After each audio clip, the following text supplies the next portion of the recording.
The Plucky Squire. Mm-hmm. It is a game made by All Possible Futures. Be awkward if you really hated it now. Oh, it would be. But And it's about to be.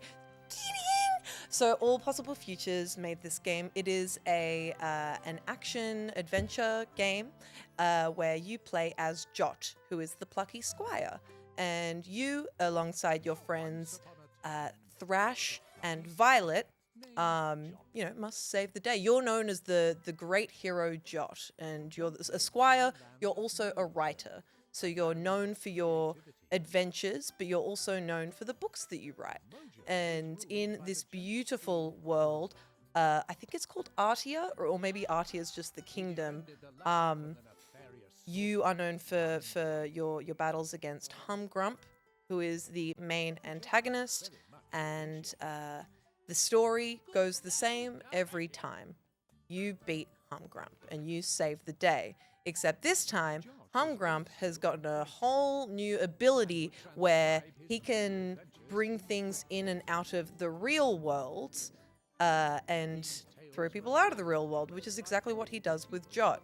And this comes to the grand realization that all these characters are within a book. They didn't know. Obviously, we did.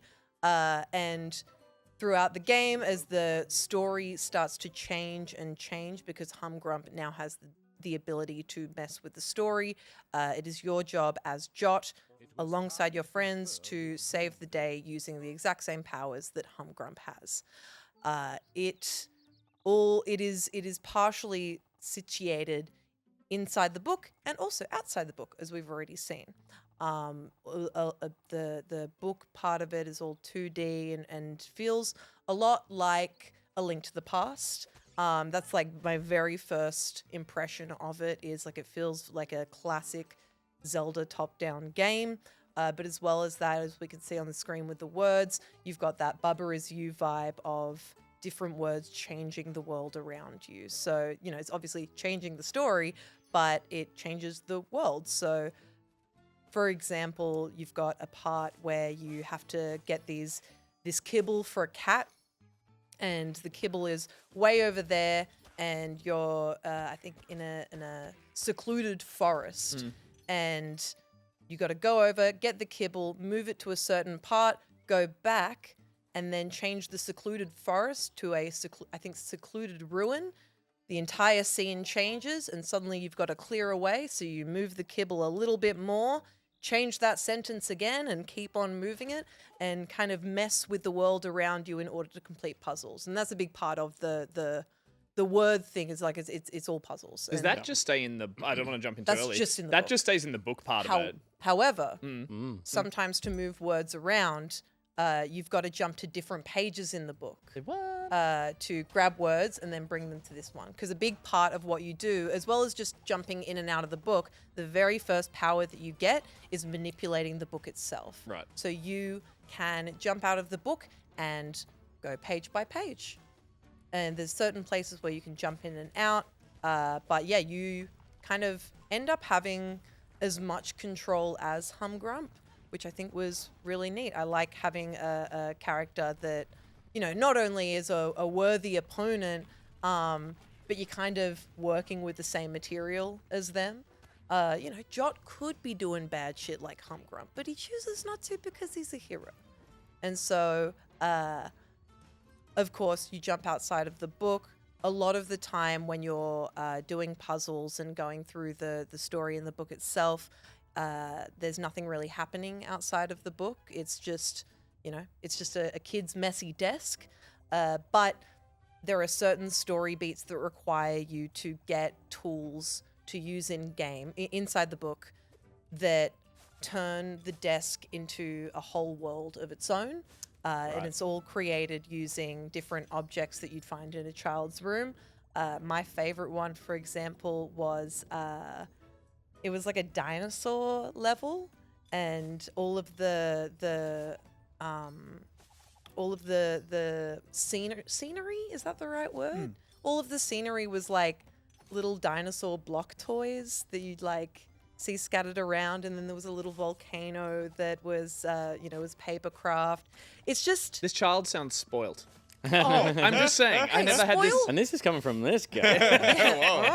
You know what it feels like to me? It seems, because I haven't played this yet. This is the first time I'm really seeing much of it, and it's so tactile. You know, for me, games is you know, like if I'm playing something like Battlefield, it's like, well, I'm playing with my tanks and my toys. You know, Yeah. video gaming for me is like an adult version of playing with those toys, and this is just like dripping in that. Well, I guess we talked a lot about nostalgia, but like, it just seems like such a tactile kind of experience in that way. It's got a little like the books childlike you're in. wonder. Yeah. You know? I mean, it does the same thing that Toy Story does as an animation, which is like it brings the fantasy of childhood to life in entertainment.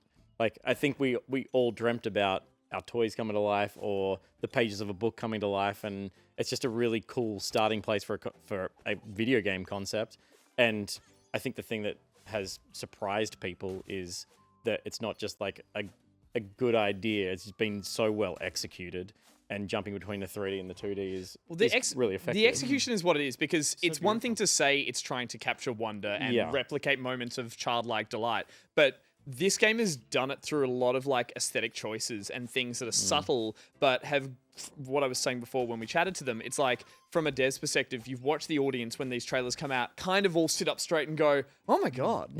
It's like, it does feel tactile, like you're in the book or you are playing with these toys. Just really tapping into that. Seriously, like that, you've like, got my grown toys are adults coming to going, life thing. that looks Dollies. really, Yeah. that actually looks really fun. Like, that's not a kid's game. I kind of want to play it. And it's like, to do like your that. adult impression. Thank you so much. But it's like, yeah, it's not Adults are just like that. And a lot of games say they're cute or try to look cute and just be like, you know, colorful, but to actually get that kind of tone that makes you it genuinely feels feel magical. and to not feel silly while you're doing it as well. No, it That's the other feels thing. magical. I mean, you're so right. It is like on its surface level effective, and I think that comes back to Jamie having spent, you know, decades drawing in this style. This isn't something that they came up with for the game. It is his style that he's been so desperate to put. He's been designing Pokemon that people around the world Did he adore. Sorry to interrupt, but he did Swords of Ditto as well. Was that was Jamie one of the artists on it? Because it's got a very similar art Swords of style. Ditto was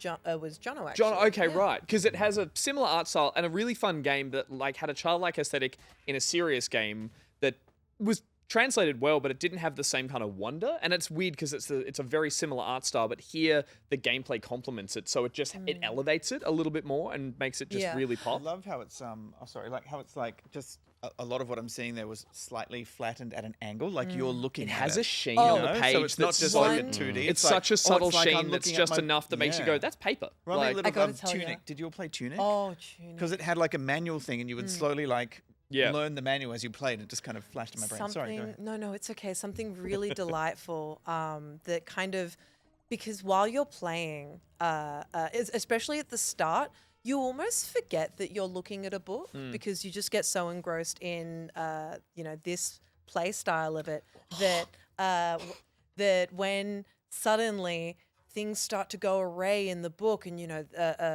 Humgrump's powers seeming a bit weird, suddenly a bug, the bugs that you're seeing here, a bug just crawls along the page. It happened in our playback of it. awesome. I It see just what you're crawls saying, along the page, yeah. and that's kind of the first. Spooks you.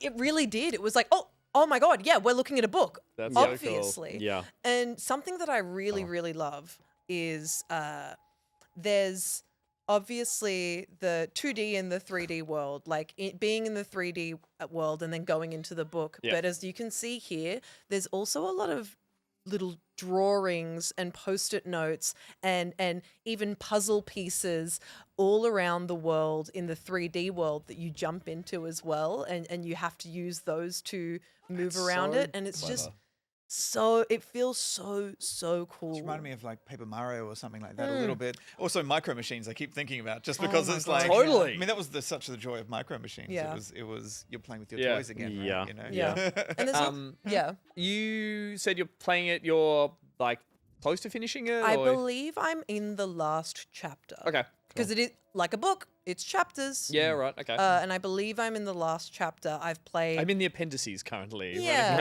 yeah. I'm in the epilogue. Yeah. Yeah. But I have been absolutely loving it. It's Really, funny really 'cause loving it. after last week, you talked a lot about Astrobot, and again, we discussed that as like a very wondrous, cute, fun game. But there's just, I'm not saying one or the other, but I'm just saying like this definitely appeals to me in the sense that it's like coming from a place of nostalgia and I don't know, like there's an inventiveness here that feels a little more obvious. Again, I don't want to compare the two, but I love how this feels clever. Well, see, that's the at thing. every point. I think I'm glad that I played one after the other because it feels almost overwhelming for me to like have gotten that sense of joy and whimsy and delight playing Astrobot and then getting that same thing again with we're the next spoiled. game that I feel Yeah. so You need to sit spoiled. down and play Outlast or something now. Yeah, just to like really yeah. level you like out. this war of mine. Yeah, I think yeah, I need to play something exactly. that's gonna Mess really you up. or I could finish Conscript, which was already bumming Yeah, me out. But it was exactly. a really, really good game. But I'm absolutely loving Yeah, it. There's cool. so much that I love about it.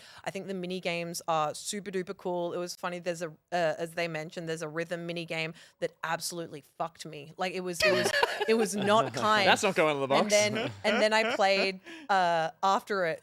So I tried it. I put it down because it was annoying me, and I played through the entirety of Parappa the Rapper, which also fucked me for a period. And then I finished it because Parappa the Rapper is only an hour long. You needed to train up on Crazy. your rhythm games to Exactly. come back to this. Yeah. And now I got my license. Now you got your know? rhythm. I had to believe. Got so, your groove back. Exactly. I got my groove back, and then I went back to this rhythm game and did a lot better. And Nice. it felt very, very good. And I have nobody to thank but that little freaking dog. Oh, and also all the teachers that he met along the way. Parappa the Rapper she's talking Yeah. about there. So I can't Parappa wait. the Rapper, yeah. 10 stars out of 10. No, but I really loved it. Yeah, nice. I'm loving the Plucky Squire. I can't wait to finish it. I just think it is one of the most wondrous games that I've ever played. Curious wow. to see where this lands on Game of the Year's lists of a lot of people very excited for it, but now It's instantly visually exciting. Yeah. Like Oh, the if moment it- I saw, I had seen like a few seconds of this before today, but this is the most I've seen. But even that few seconds, I did It's that thing as arresting. well. You know, If yeah. it doesn't win something for Yeah. its art design, then It's a travesty. I'm going Troppo. a red. Oh, you're gem. gonna go Troppo? Yeah, I'm going to Troppo. Troppo. Yeah, okay.